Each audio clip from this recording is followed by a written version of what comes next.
रात के अंधेरे में एक छोटा सा लड़का अपनी मम्मी के बिस्तर में आ जाता है क्योंकि उसे एक छोटा भाई चाहिए। और अगली सुबह जैसे ही सूरज की पहली किरण पड़ती है वो खुशी खुशी ऐलान कर देता है मम्मी प्रेग्नेंट है।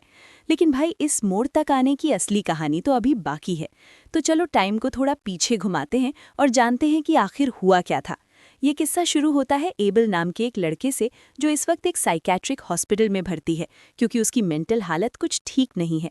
लेकिन एक दिन डॉक्टर्स को लगता है कि अब एबल को थोड़े दिन घर पर रखने का सही टाइम आ गया है। उसकी माँ उसे लेने आती है और एबल बिल्कुल चुपचाप उनके साथ चल देता है। जाते जाते डॉक्टर्स सिर्फ एक ही बात कहते हैं, दवाइयाँ टाइम से देना और उस पर नज़र बनाए रखना। अगर वो ठीक से एडजस्ट कर गया तो ठीक है, वरना उसे एक और ज़्यादा स्ट्रिक्ट हॉस्पिटल भेजना पड़ेगा, और इस बार लंबी छुट्टी पर। थोड़ी देर बाद एक टैक्सी एबल और उसकी मम्मी को लेकर घर पहुंचती है। एबल बाहर खड़ा बस घर को घूरता रहता है, घबराया सा लगता है, जैसे अंदर जाने से डर रहा हो। लेकिन उसकी माँ प्यार से समझाती है और एबल अंदर आता है। तभी उसकी बहन एकदम चहकते हुए एबल को वेलकम करती है। लेकिन एबल कुछ नहीं बोलता, बस चुपचाप पूरे घर का जायजा लेता रहता है। इतने में उसका छोटा भाई भी आ जाता है, लेकिन वो तो बच्चा है, खेल कूद में मस्त रहता है। रात को एबल को डरावने सपने आते हैं और वो अपने कमरे में चैन से सो नहीं पाता। बेचैन होकर उठता है और सीधा हॉल में आकर टीवी ऑन कर देता है। पूरी रात वो टीवी देखता रहता है और धीरे धीरे एक अजीब सी आदत दिखती है। वो अपनी ही हथेली पर कुछ कुछ काटने लगता है। सुबह होते ही उसकी माँ नोटिस करती है कि एबल ने रात भर नींद नहीं ली, लेकिन उसके पास बाकी बच्चों की भी जिम्मेदारी है, इसलिए वो सब्र से काम लेती है। वो चाहती है कि एबल नॉर्मल बिहेव करे ताकि कोई उसे उससे अलग ना करे। ऊपर से उस बेचारी को सिलाई का काम भी करना पड़ता है ताकि घर का खर्च चल सके, क्योंकि बच्चों का बाप तो सालों पहले अमेरिका चला गया था और तब से उसका कोई अता पता नहीं है। वक्त बीतता है लेकिन एबल अब भी एक शब्द नहीं बोलता, क्योंकि कहीं ना कहीं वो खुद को इस दुनिया में मिसफिट महसूस करता है। लेकिन फिर एक दिन एबल फैमिली की पुरानी फोटोज देखता है और उनमें उसे अपने पापा की तस्वीर दिखती है। उसे एहसास होता है कि इस घर में एक खाली जगह है पापा की, और यहीं से असली कहानी की शुरुआत होती है। क्योंकि एबल अब उस खालीपन को भरना चाहता है, शायद बिना जाने बिना समझे पापा बनकर।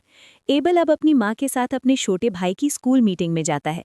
वहीं स्कूल में घूमते हुए उसके हाथ में एक कैंडी रिंग होती है, और तभी उसकी नज़र एक पिता और बेटे पर पड़ जाती है जो मिलकर एक चींटी के बिल को देख रहे होते हैं। एबल ये देखकर सोच में पड़ जाता है कि कैसे वो बाप अपने बेटे को दुनिया के छोटे छोटे रहस्य सिखा रहा है। और यहीं एबल के मन में भी ख्याल आता है, मैं भी अपने भाई को कुछ सिखाऊंगा। लेकिन अफसोस उसका भाई उससे दूर चला जाता है बिना किसी रिस्पॉन्स के। थोड़ी देर बाद एबल अपनी माँ के पास आता है और वही कैंडी रिंग उसे देता है। माँ मुस्कुराते हुए उसे रख लेती है, पर उसे नहीं पता कि इस छोटी सी मिठाई में एबल के लिए कितना बड़ा मतलब छिपा है। अब एबल खुद को उस घर का मर्द समझने लगता है, जैसे वही उस घर का पिता हो।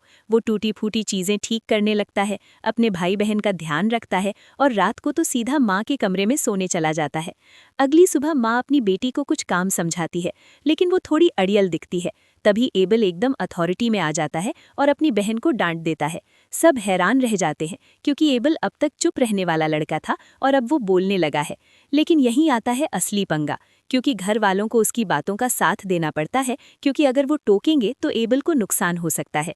अब तो एबल स्कूल की रिपोर्ट भी चेक करने लगता है और बहन को डांटता है कि ग्रेड्स बेहतर करो।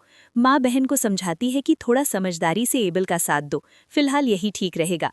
अब एबल एक पिता की तरह सबको होमवर्क और काम सिखाने लगता है, लेकिन दूसरी तरफ उसकी बहन चोरी छिपे अपने बॉयफ्रेंड से मिल रही होती है।